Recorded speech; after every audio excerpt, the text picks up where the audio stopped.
रोमा, टीना, मीनू और रितु चारों की शादी एक ही घर में हुई है। चारों बहुएं एक ही साथ एक घर में रहती है। चारों की सास सुशीला जी बहुत ही समझदार और शांत स्वभाव की महिला है। लेकिन अपने चारों बेटों की शादी के बाद सुशीला का सिर्फ एक ही काम रह गया है कि चारों बहुओं का प्यार कैसे बढ़ाया जाए। एक दिन सुशीला के घर उनकी बहन आई। सुशीला की बहन, सुशीला, तू तो बहुत खुशकिस्मत है। तेरी चारों बहुएं तो बहुत सुंदर है और तेरा बहुत ख्याल भी रखती है। तुझे तो घर के काम की चिंता ही नहीं रहती होगी। सुशीला, अरे कहाँ दीदी, मुझे तो हर समय यही चिंता रहती है कि कहीं इन चारों में लड़ाई ना हो जाए। जब भी मुझे लगता है कि इन चारों में बहस होने वाली है तो मैं बात को संभाल लेती हूँ। सुशीला की बहन, ये बात तो सच है सुशीला।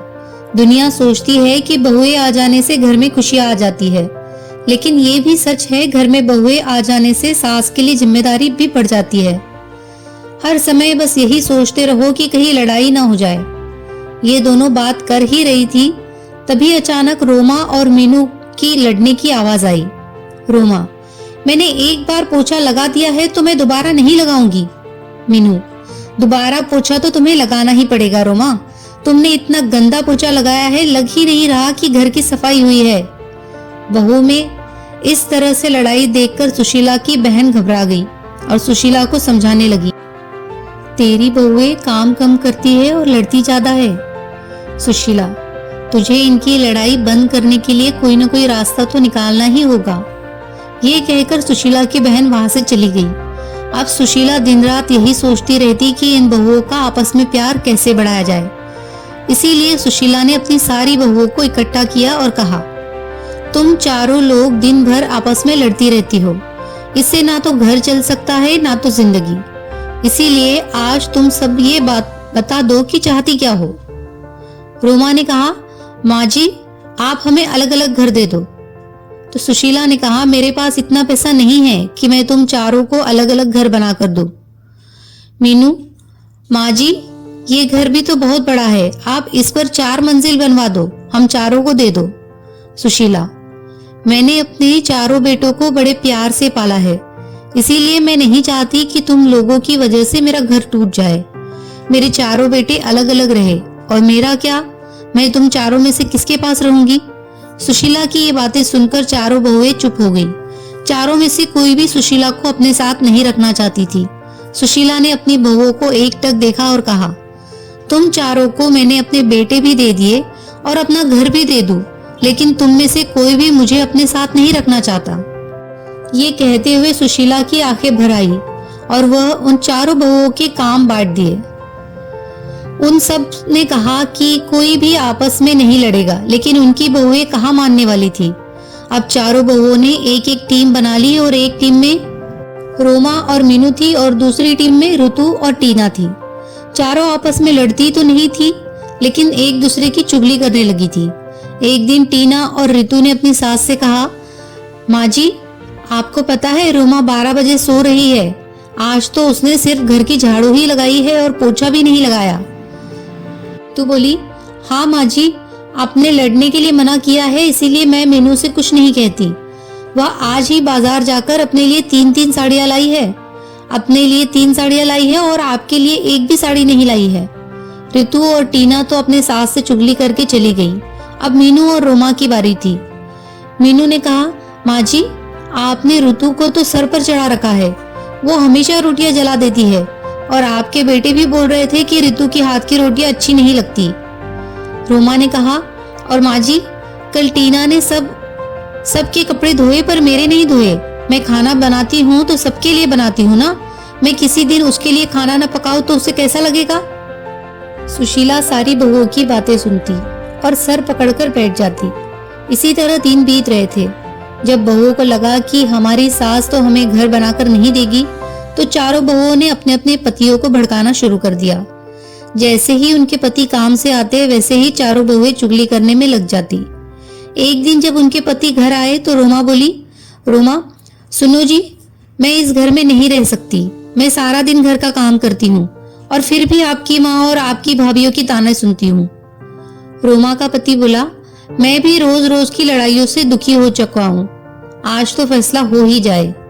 उधर मीनू भी अपने पति से कहती है, सुनिए जी, हम कब तक आपके घर वालों के साथ पिसते रहेंगे? बच्चे बड़े हो रहे हैं, उनके भी भविष्य के बारे में सोचना है। आप तो सारा घर का खर्चा चलाते हो और मैं घर के कामों में लगी रहती हूँ।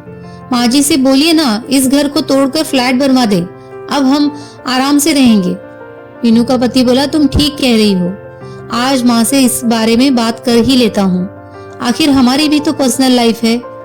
सुशीला के बेटे उससे बात करने के लिए आए और पीछे पीछे बहुएं भी आ गई।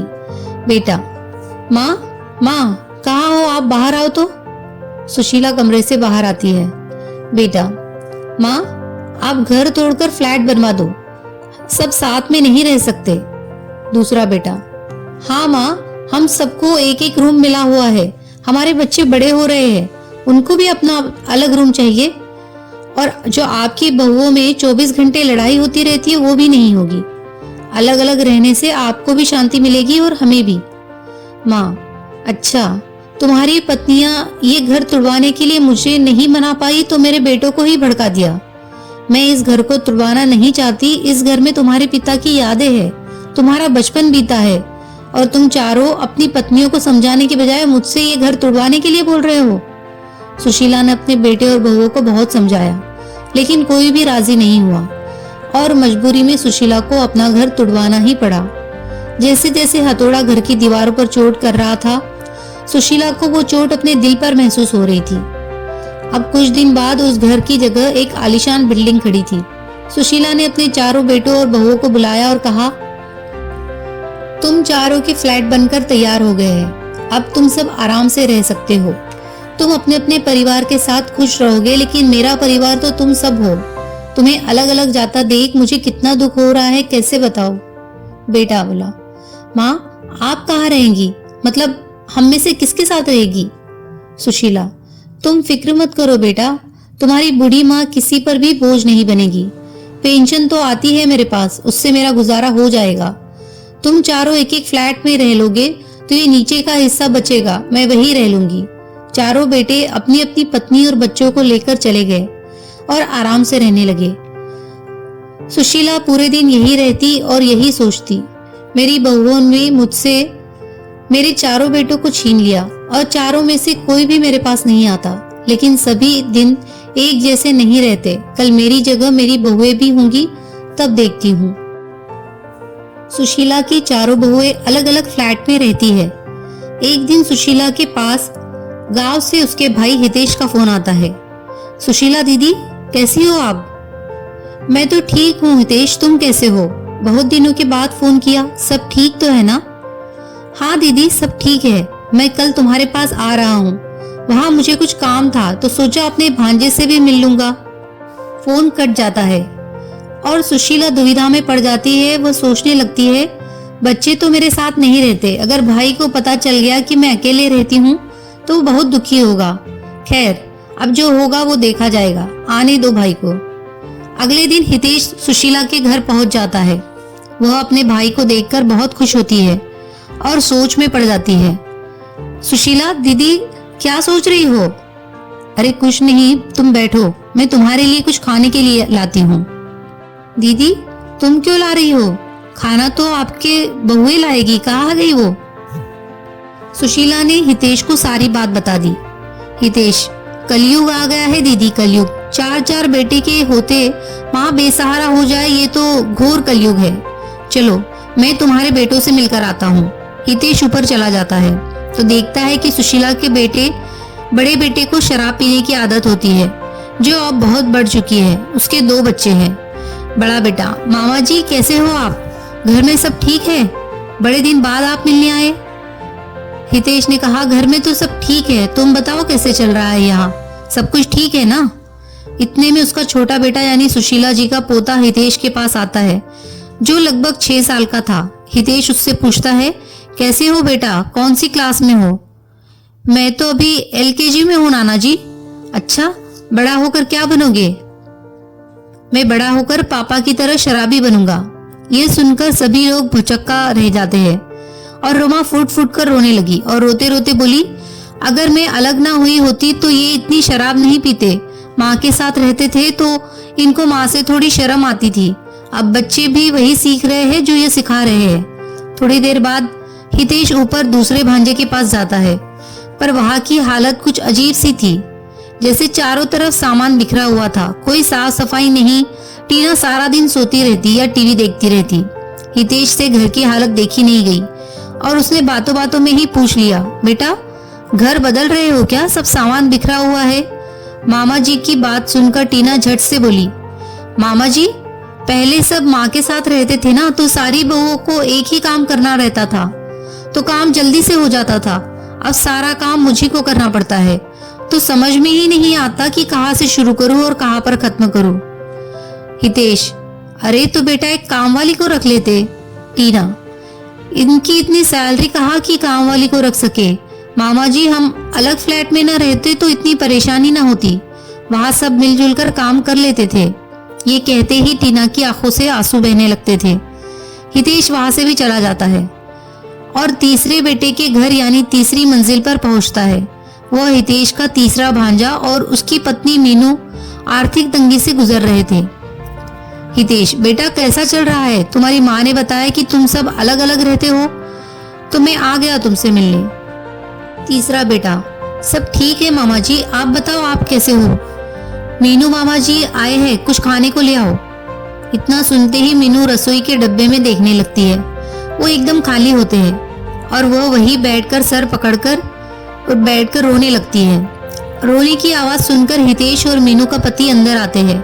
क्या हुआ बेटा, क्यों रो रही हो? मीनू, क्या बताऊं मामा जी, मैं अपनी किस्मत पर रो रही हूँ। अगर मैं भाभीियों की बातों में आकर घर से अलग ना होती तो आज ये दिन देखना ना पड़ता। घर में खाने के लिए कुछ नहीं है और काम का भी पता नहीं मिलेगा कि नहीं। मेरी सास हमेशा मेरा ख्याल रखती थी और आज ये दिन सिर्फ मेरी वजह से देखने को मिल रहा है। मीनू अपने किए पर बहुत पछताती है। अब हितेश चौथी मंजिल पर जाता है तो वहां ताला लगा दिखता है। वह अपने भांजे को फोन करता है तो पता चलता है कि उसका एक्सीडेंट हो गया है और उसकी पत्नी ऋतु अस्पताल में है। हितेश भी अस्पताल पहुंचता है। हितेश, अरे बेटा तुम ठीक तो हो? कैसे हुआ तुम्हारा एक्सीडेंट? हितेश के चौथे भांजे ने सारी बात बताई। इतने में ऋतु भी आ जाती है। मामा जी नमस्कार, अच्छा हुआ आप आ गए। मैं तो यहाँ अकेले बहुत परेशान हो गई थी, कभी दवाई का पर्चा तो कभी दवाई का चक्कर। तो तुम दोनों दीदी को खबर क्यों नहीं दी? ऋतु, किस मुंह से मैं फोन करती माँ जी को, उनका दिल भी तो बहुत दुखाया है मैंने। आज बहुत पछता रही हूँ जो उनसे अलग रहने के लिए सोचा। अगर हम सब साथ रहे होते तो आज मुझे इतनी परेशानी का सामना नहीं करना पड़ता। हितेश अपने तीनों भांजों और सुशीला जी को खबर कर देता है और सभी अस्पताल में आते हैं। हितेश चारों भाइयों को एक दूसरे की परेशानी के बारे में बता देता है। चारों भाई एक दूसरे के गले लगते हैं और एक दूसरे से माफी मांगते हैं। चारों बहुएं भी सुशीला जी के पैर छूकर अपने सास से माफी मांगती है। अब दोबारा सारा परिवार एक हो गया और सब मिलजुल कर रहने लगे। अगर एक भाई पर कोई परेशानी आती तो सारे भाई मिलकर उसका सामना करते। एक दिन सुशीला ने अपने बेटे और बहुओं को बुलाया और कहा, देखो तुम सब एक साथ रहते हो तो कितने खुश रहते हो, कोई मुसीबत तुम्हें छू भी नहीं सकती। इसीलिए तो कहते हैं मुश्किल वक्त भी टल जाता है जब अपनों का साथ मिल जाता है।